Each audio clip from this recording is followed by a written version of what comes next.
Hello students, एक बार फिर से मैं संजय कुमार झा आपके सामने हूँ आपके लिए एक नए टॉपिक को लेकर के। क्लास 12 का वो टॉपिक जिसको हम लोग नाम देते हैं इकोलॉजिकल सक्सेशन। देखिए, इकोलॉजिकल सक्सेशन इकोलॉजी का एक बहुत ही इम्पोर्टेंट टॉपिक माना जाता है, क्योंकि कहीं ना कहीं ये सक्सेशन रिस्पॉन्सिबल होता है डेवलपमेंट ऑफ कम्युनिटी के लिए। चाहे उस पर्टिकुलर एरिया में पहले से कम्युनिटी रहा हो या फिर फर्स्ट कम्युनिटी डेवलप कर रहा हो।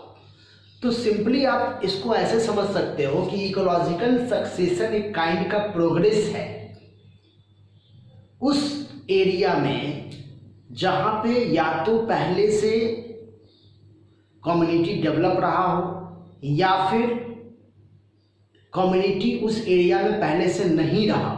ओके, तो अगर हम लोग सिंपल वे में कहें इसको तो क्या है, हम कह सकते हैं कि ये kind of series of changes है। ये वेरियस टाइप के physical, chemical, biological different type के चेंजेस होते हैं किसी गिवन एरिया के अंदर, कोई पर्टिकुलर एरिया के अंदर for establishment of a particular community.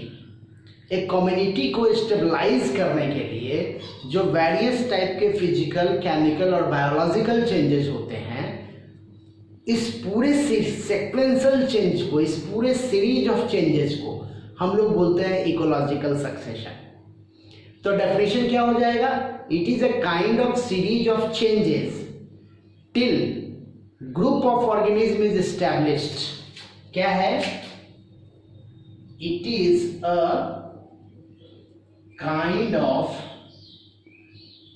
Series of changes till a group of a species or community get stabilize। Okay, तो इसी चेंजेस को हम लोग बोलते हैं इकोलॉजिकल सक्सेशन। इस इकोलॉजिकल सक्सेशन में दोनों फैक्टर्स जो है वो इन्फ्लुएंस करते हैं, चाहे वो एबायोटिक फैक्टर्स हो या बायोटिक फैक्टर्स हो। तो हम कह सकते हैं कि these changes can be influenced by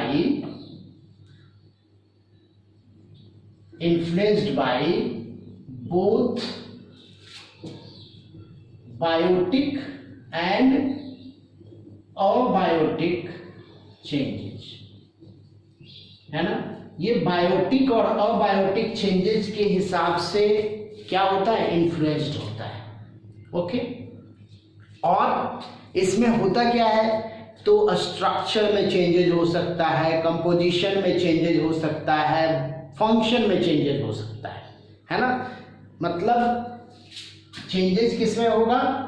structural changes,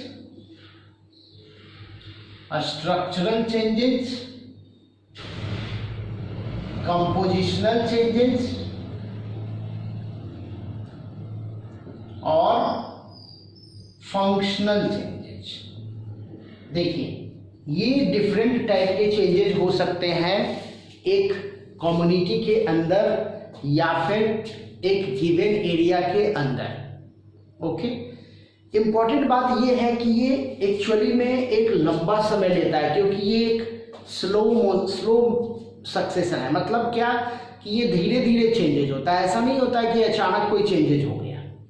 okay, और जब ये चेंजेज होता है ना, तो इस चेंजेस की वजह से किसी गिवन एरिया के अंदर कम्युनिटी का जो डेवलपमेंट होता है, उस कम्युनिटी में डिफरेंट टाइप के जो बायोटिक कंपोनेंट्स होते हैं उनको हम लोग डिफरेंट कैटेगरी में बांटते हैं। मतलब अलग अलग कैटेगराइजेशन के हिसाब से बांटते हैं on the basis of their development. जैसे मान लो एक टर्म आएगा, आपको क्या आएगा? जैसे आएगा पायोनियर कम्युनिटी। क्या आएगा? Pioneer community. ये कैसा कम्युनिटी है भाई? तो जब एक पर्टिकुलर एरिया के अंदर सक्सेशन शुरू हुआ तो उस सक्सेशन के दौरान जो फर्स्ट बायोटिक कम्युनिटी डेवलप होता है, जो पहला बायोटिक कम्युनिटी डेवलप होता है, उसी कम्युनिटी को हम लोग बोलते हैं पायोनियर कम्युनिटी। मतलब आप कह सकते हो कि first invading community in during the process of succession, है ना। ये क्या है? पायोनियर कम्युनिटी क्या है? First invading species during ecological succession in given area, है ना। किसी एरिया के अंदर जो फर्स्ट इन्वेडिंग स्पेसीज होता है उसी को हम लोग बोलते हैं पायोनियर कम्युनिटी या पायोनियर स्पेसीज भी बोला जाता है। जैसे अगर मैं एग्जांपल दूं तो क्या होता है, मान लो बैरन रॉक्स है, बेयर रॉक्स है, तो बेयर रॉक्स में क्या होता है भाई? तो बेयर रॉक्स में डेवलप होता है सबसे पहले कौन? तो लाइकेंस का डेवलपमेंट होता है। तो लाइकेंस को हम लोग क्या बोलेंगे? पायोनियर स्पेसीज बोलेंगे, क्योंकि ये फर्स्ट इन्वेडिंग स्पेसीज है उस बेरन रॉक्स के अंदर। ओके, तो इस तरह से ये टर्म यूज किया जाता है। देखिए इसी में कुछ और भी टर्म्स यूज किए जाते हैं। जैसे मान लो इसी में आपको टर्म मिलेगा शेयर। क्या मिलेगा? शेयर। ओके, देखो ये शेयर क्या है? कहा जाता है कि ये सीक्वेंस चेंज है for development of a community under the influence of physical, chemical and biological changes. ये क्या है? ये क्या है? सीक्वेंस ऑफ चेंज है। ये क्या है? सीक्वेंस ऑफ चेंज है for development of community, for development of community under the influence of physical, chemical and biological changes, है ना। ये फिजिकल, केमिकल और बायोलॉजिकल चेंजेस के हिसाब से जो सीक्वेंस चेंज होता है ना उसी को हम लोग बोलते हैं शेयर या सेल। अब आ जाता है सेरल कम्युनिटीज। क्या आ जाता है? Cereal communities. तो ये वो कम्युनिटीज होता है जो डेवलप करता है इस सीक्वेंस चेंज में during the period of time. Cereal community क्या होता है? मैं यहां बता रहा हूं, मैंने बताया आपको क्या? Cereal community. सेरल कम्युनिटी तो ये वो कम्युनिटी होता है जो शेरे के अंतर्गत फॉर्मेशन होता है। इसका मतलब क्या कि biotic community develop in each sequence of the course of time. Biotic communities develop, है ना। ये क्या होता है? बायोटिक कम्युनिटीज डेवलप करता है in each sequence, in each sequential change कर सकते हो in the course of time. Biotic communities develop in each sequential change in the course of time. इसी को हम लोग बोलते हैं सेरल कम्युनिटी। ये क्या है हमारा? Cereal community. अब देखिए एक और टर्म यूज होता है यहां पे, क्या? That is climax community. ये तो एक स्टेज में चेंजेज हुआ। मतलब क्या कि मान लो किसी पर्टिकुलर एरिया में 50 इयर्स के अंदर में डिफरेंट टाइप के जो कम्युनिटीज हैं वो डेवलप किए हैं। तो मान लो इस 50 ईयर में पहला जो 5 ईयर था उसमें लाइकेन डेवलप किया, दैट इज पायोनियर कम्युनिटी, वो पायोनियर स्पेसीज था। अब लाइकेन के बाद कौन आ गया भाई उसमें? तो लाइकेन के बाद मान लीजिए उसमें जो है ब्रायोफाइट्स आ गए, फिर उसमें टेरिडोफाइट्स आ गए, फिर उसमें उससे भी बड़े प्लांट आ गए, मतलब हर्ब्स का डेवलपमेंट हुआ है। फिर उसमें फाइनली क्या हुआ, तो बड़े बड़े ट्रीज डेवलप करने शुरू हो गए। तो ये जो फर्स्ट पहला वाला जो आप देख रहे हो ना, जो फर्स्ट स्पीसीज डेवलप किया, दैट इज लाइकेन। तो लाइकेन का जो डेवलपमेंट हुआ है ये क्या है, ये पायोनियर कम्युनिटीज है, फर्स्ट डेवलपमेंट है। उसके बाद जो मैं स्टेज बता रहा हूं, मतलब क्या, ब्रायोफाइट सेरल कम्युनिटी हो गया, टेरिडोफाइट सेरल कम्युनिटी हो गया, फिर मैंने बताया हर्ब्स सेरल कम्युनिटी हो गया, मान लीजिए उसके बाद सर्ब्स डेवलप करता है, सेरल कम्युनिटी हो गया, और फाइनली उस एरिया में क्या हुआ भाई, तो ट्रीज, बड़े बड़े ट्रीज का डेवलपमेंट शुरू हो गया। मतलब अभी आप उस एरिया में क्या देख रहे हो, बड़े बड़े ट्रीज देख रहे हो, along with this all different types of biotic component. मतलब इस बायोटिक कंपोनेंट के अलावा कुछ और भी देख रहे हो आप, तो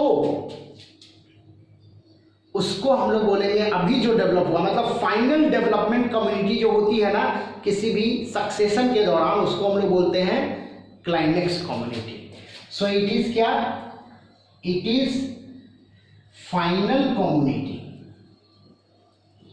it is final community which develop during succession, है ना। सक्सेशन के अंतर्गत जो फाइनल कम्युनिटीज डेवलप करता है उसी को हम लोग बोलते हैं क्लाइमेक्स कम्युनिटी।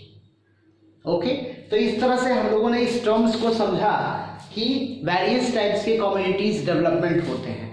अब इसके बाद जो हम लोग देखेंगे वो क्या देखेंगे, इसी से रिलेटेड आप देखिएगा, एक टर्म आपको बताऊंगा मैं, 2-3 टर्म है, दैट इज प्राइमरी सक्सेशन क्या होता है, सेकेंडरी सक्सेशन क्या होता है, ऑटो सक्सेशन क्या होता है, एलो सक्सेशन क्या होता है, हम लोग इसके बारे में बात करेंगे।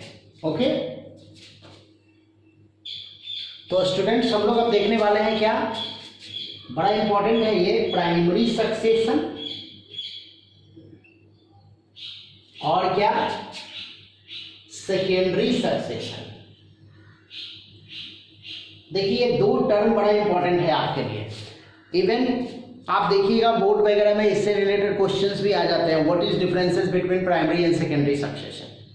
बहुत आसान टॉपिक है समझने का।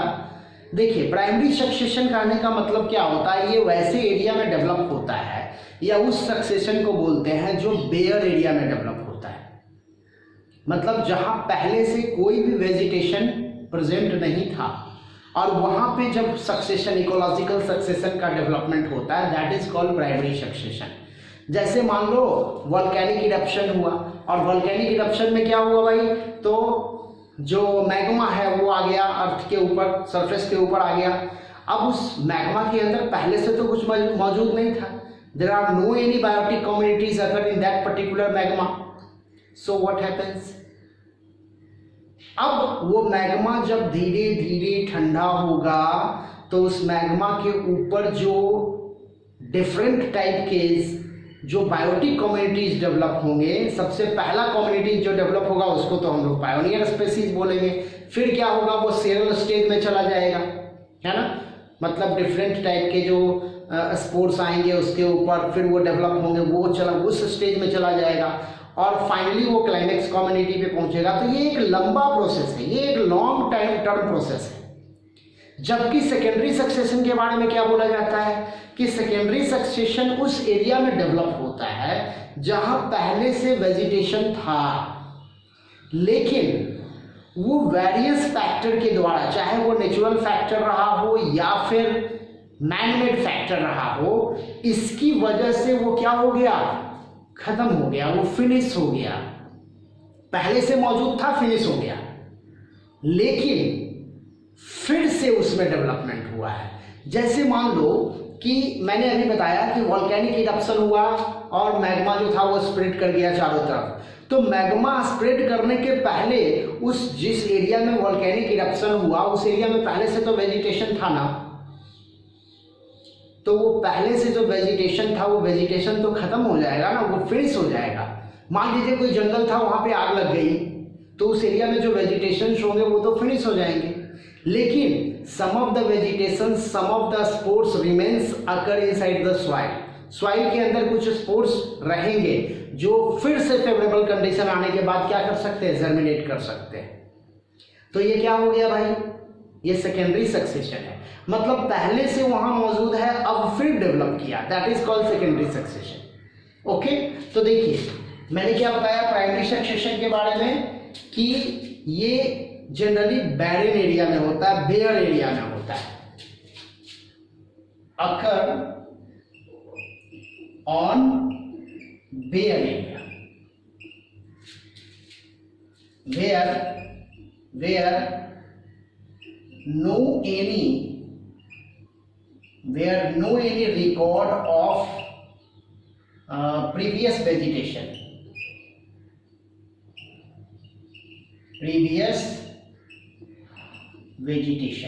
है ना, जहां पे प्रीवियस वेजिटेशन का कोई रिकॉर्ड नहीं था।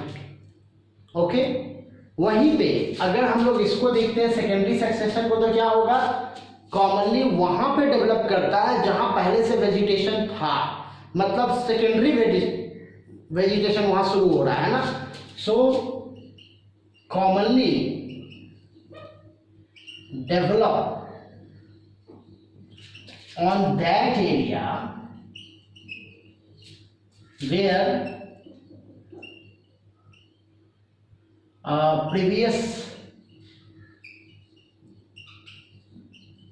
vegetation occur, है ना, प्रायर उस एरिया में डेवलप होता है जहां पहले से वेजिटेशन था। ओके, थोड़ा लॉन्ग टर्म प्रोसेस है, लंबा समय लगता है। ये क्या है, लॉन्ग टर्म प्रोसेस है। ये एग्जाम्पल हम क्या ले सकते हैं, बेयर रॉक्स दे सकते हैं, कूल्ड मैग्मा, है ना, जो मैग्मा कूल कर गया वो दे सकते हैं आप, न्यूली पॉन्ड दे सकते हो, न्यूली डेवलप पॉन्ड। ओके, आप ड्रेनेज दे सकते हो, ड्रेनेज जो न्यू फॉर्म किया है आपने वो दे सकते हो। सब जो है वो क्या है, इकोलॉजिकल कम्युनिटी का एक हिस्सा रहता है वो, है ना, तो आप ये सब दे सकते हो। वहीं पे अगर हम लोग सेकेंडरी सक्सेशन वाला जो एरिया देखेंगे वो क्या देखेंगे, ये कैसे डिस्ट्रॉय किया है, मतलब कोई ना कोई सिस्टम होगा ना जो इस पहले से जो मौजूद था उसको डिस्ट्रॉय कर दिया। तो मैं लिख सकता हूँ डिस्ट्रॉइंग फैक्टर्स क्या हो सकते हैं, तो फायर हो सकते हैं, फ्लड हो सकते हैं, इवन और क्या हो सकता है, फायर हो सकता है, फ्लड हो सकता है, ओवरग्रेजिंग हो सकता है ना, ओवरग्रेजिंग भी हो सकता है, वॉल्केनिक इरप्शंस हो सकता है, वॉल्केनिक मैग्मा कर देते हैं, वॉल्केनिक मैग्मा की वजह से भी डिस्ट्रक्शन हो सकता है। तो ये सब होता है, और ये क्या होगा, कंपैरेटिवली उसके कंपेयर में थोड़ा शॉर्ट टर्म लेगा, थोड़ा कम समय लेगा, तो हम कह सकते हैं कि शॉर्ट टर्म प्रोसेस है ये क्या है, शॉर्ट टर्म प्रोसेस है। तो इस तरह से हम लोगों ने समझा कि प्राइमरी सक्सेशन क्या होता है और सेकेंडरी सक्सेशन क्या होता है। ओके, फिर से मैं थोड़ा सा आपको बता देता हूँ। प्राइमरी सक्सेशन कहने का मतलब क्या हो गया कि वैसे एरिया में कम्युनिटीज का डेवलप करना जहां पहले से वेजिटेशन नहीं था, मतलब बेयर रॉक्स। जबकि सेकेंडरी सक्सेशन वो है जहां पहले से वेजिटेशन था लेकिन कुछ वजह से, वो वजह क्या हो सकता है, फायर हो सकता है, फ्लड हो सकता है, ओवरग्रेजिंग हो सकता है, बहुत सारे वजह हो सकते हैं, ह्यूमन एक्टिविटीज हो सकता है। तो उस वजह से वहाँ वेजिटेशन फिनिश हो गया है और फिर दोबारा कम्युनिटीज का डेवलपमेंट हुआ है। तो दैट इज सेकेंडरी सक्सेशन। ये लॉन्ग टर्म प्रोसेस है, ये शॉर्ट टर्म प्रोसेस है। ओके, अब हम लोग फाइनली समझने जा रहे हैं कि what are the process of succession, वो स्टेज क्या है। क्योंकि सक्सेशन जब होता है ना तो वेरियस स्टेट्स प्रोसेस होता है, ये एकदम अचानक से नहीं हो जाता है। क्योंकि लॉन्ग टर्म प्रोसेस है, शॉर्ट टर्म भी है, तो क्या है, ऐसा नहीं है। शॉर्ट टर्म का मतलब ये नहीं होता है कि 10 साल और 15 साल, 100 साल लग सकते हैं। लॉन्ग टर्म प्रोसेस में हजारों साल लग सकते हैं, है ना।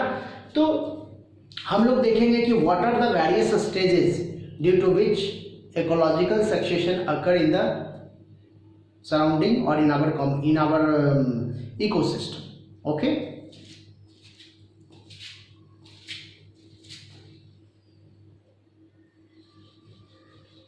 तो चलिए हम लोग अब देखने जा रहे हैं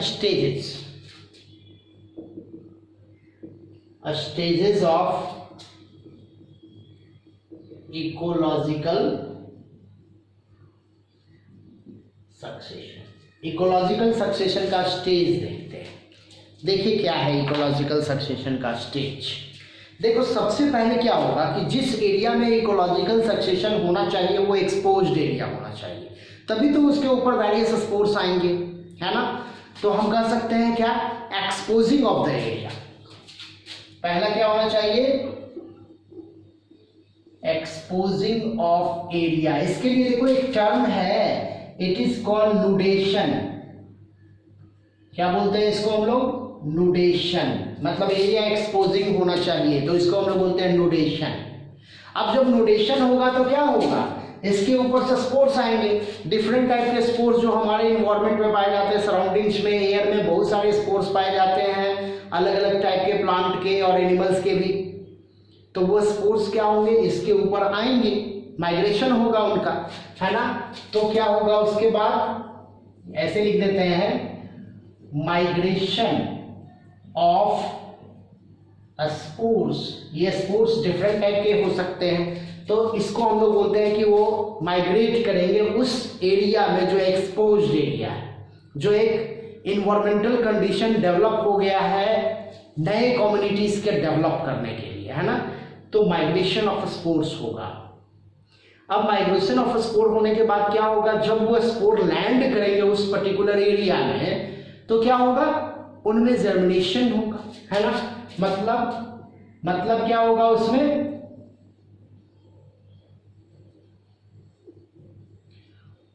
होगा जर्मिनेशन, है ना। मतलब that spore which come over the exposed area, nudated area, they get germinate, है ना। और इसके सक्सेसफुल जर्मिनेशन के लिए हम लोग एक टर्म देते हैं, दैट इज कॉल्ड इकेसिस। क्या बोलते हैं उसको, इकेसिस, है ना। इकेसिस का मतलब क्या होता है, सक्सेसफुल जर्मिनेशन। क्या होता है, सक्सेसफुल जर्मिनेशन, है ना। सक्सेसफुल जर्मिनेशन को हम लोग बोलेंगे इकेसिस, मतलब जर्मिनेशन हो गया।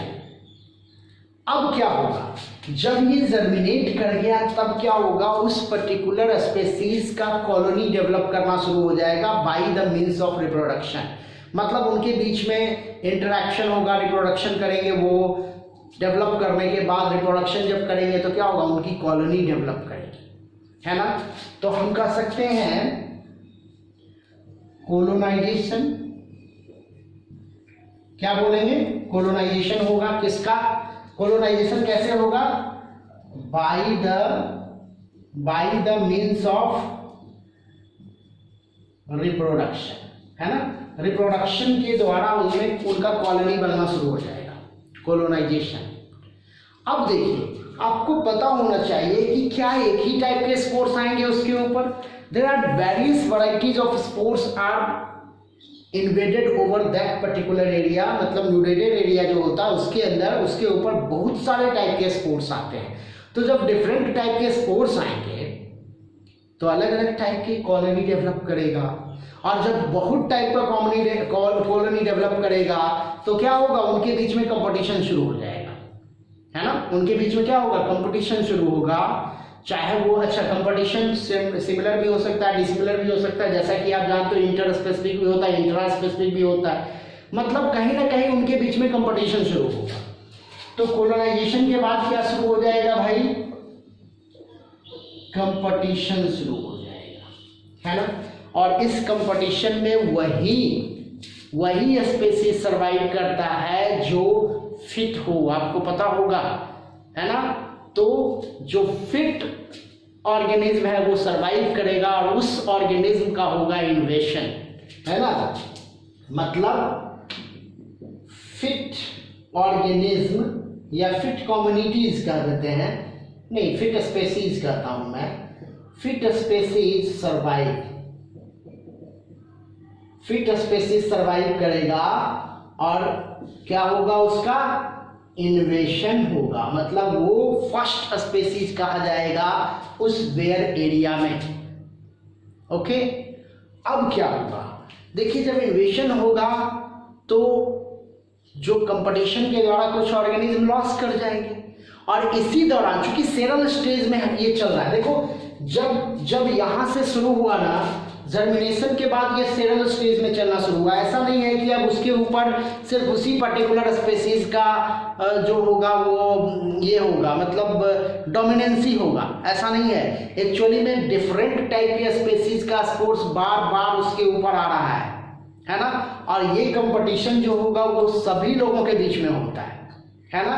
तो जब फिट स्पेसीज का इन्वेशन होगा उसके साथ साथ नई न्यू स्पेसीज भी आते रहेंगे। ऐसा नहीं है कि एकदम स्टेबलाइज हो गया है, अभी स्टेबलाइज नहीं हुआ है, अब न्यू स्पेसीज आते रहेंगे, फिट ऑर्गेनिज्म पहले से है, फिर उनके बीच में इंटरेक्शन होगा, इंटरेक्शन होने के बाद फाइनली ये जाएगा किसमें, तो स्टेबलाइजेशन में जाएगा, सबसे बाद में, मतलब लास्ट में ये जाएगा स्टेबलाइजेशन में। तो जब इसका स्टेबलाइजेशन हुआ तब क्या हुआ, अब हम लोग इसको बोलेंगे क्या, अब हम लोग इसको क्या बोलेंगे, क्लाइमेक्स स्टेज में पहुंच गया है वो, मतलब हम लोग उसको बोलेंगे क्लाइमेक्स कम्युनिटी के टर्म में। ओके, फिर से इस चीज को समझिए, क्या क्या मैंने बताया। पहला था म्यूटेशन, मतलब एरिया एक्सपोज्ड होना चाहिए। जब एरिया एक्सपोज्ड होगा तो उसके ऊपर डिफरेंट टाइप के स्पोर्स जो होंगे वो माइग्रेट करेंगे, स्पोर्स के फॉर्म में, सीड्स के फॉर्म में। ओके, जब वो उसके ऊपर माइग्रेट करेंगे तो फिर क्या होगा, जर्मिनेशन शुरू हो जाएगा, डिफरेंट टाइप के स्पोर्स जर्मिनेट करेंगे। अब ऐसा कोई जरूरी नहीं कि every spores which fall over that particular area get germinated, ऐसा तो है नहीं, ऐसा तो नहीं है कि सारे जो स्पोर्स उसके ऊपर आए वो सब जर्मिनेट कर गए, ऐसा तो होता नहीं है। So some of the spores not germinated also, है ना, कुछ स्पोर्स जर्मिनेट करेंगे, कुछ नहीं भी करेंगे। तो सक्सेसफुल जर्मिनेशन जो है दैट इज कॉल्ड इसेसिस, उसी को हम लोग इसेसिस बोल रहे हैं। ओके, फिर क्या होगा, जब जर्मिनेट करेंगे तो वो डेवलप करेंगे तो उनके अपने जितने भी लाइफ प्रोसेस है उसको परफॉर्म करना शुरू करेंगे, उसी लाइफ प्रोसेस में वो रिप्रोडक्शन भी करेंगे, नए स्पोर्स डेवलप करेंगे, नया सीड्स का डेवलपमेंट होगा और कॉलोनी बनना शुरू हो जाएगा। तो ये कॉलोनी अलग अलग स्पेसीज का हो सकता है, क्योंकि कम्युनिटी है ना, तो डिफरेंट पॉपुलेशन की कॉलोनीज बनेगी।